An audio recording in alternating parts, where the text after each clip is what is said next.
No, I don't think I have a message from God. Someone's going to clip that and say that's what I said. No, I don't think I have a message from God.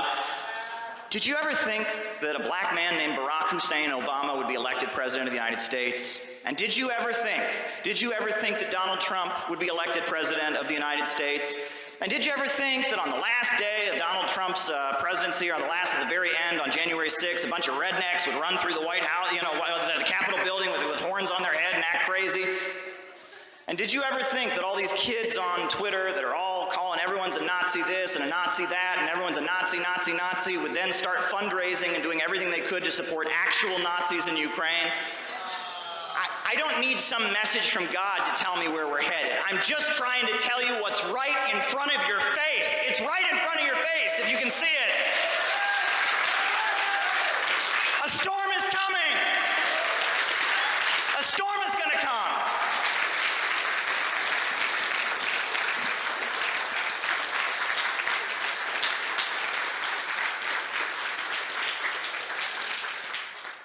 I didn't try to see this. I told you I tried really hard not to see this. And I'm going to be open and honest with all of you right now, because I doubt myself sometimes. I'm not perfect. I'm just a guy. I'm doing this because no one else is doing it and it needs to be done. And it's difficult. They've told every lie about me that they can tell, and they are just getting started. And sometimes we know how they operate. They take things that might be true, mistakes you've made, and they twist them into things they absolutely are not. They do everything they can to try and take you down. And like I said, I'm not a perfect person.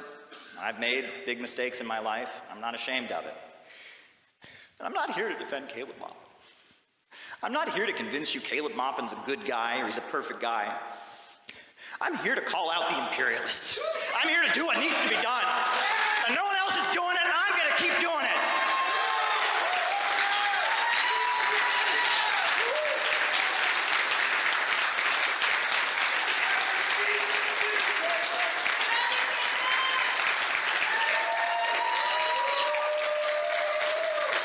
What they've done to me is nothing to what they've done to Tara Reade. She's an inspiration to all of us. This is the woman you should be clapping for.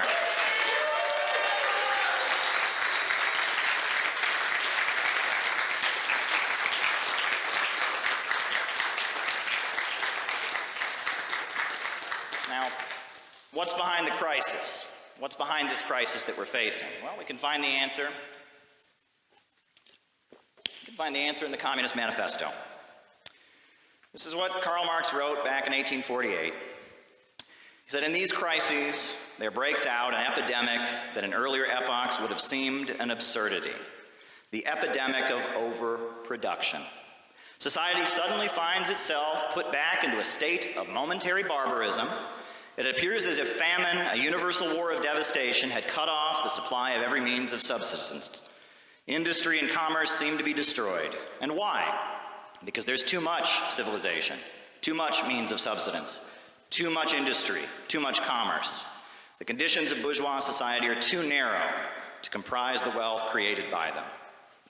And how does the bourgeoisie get over these crises?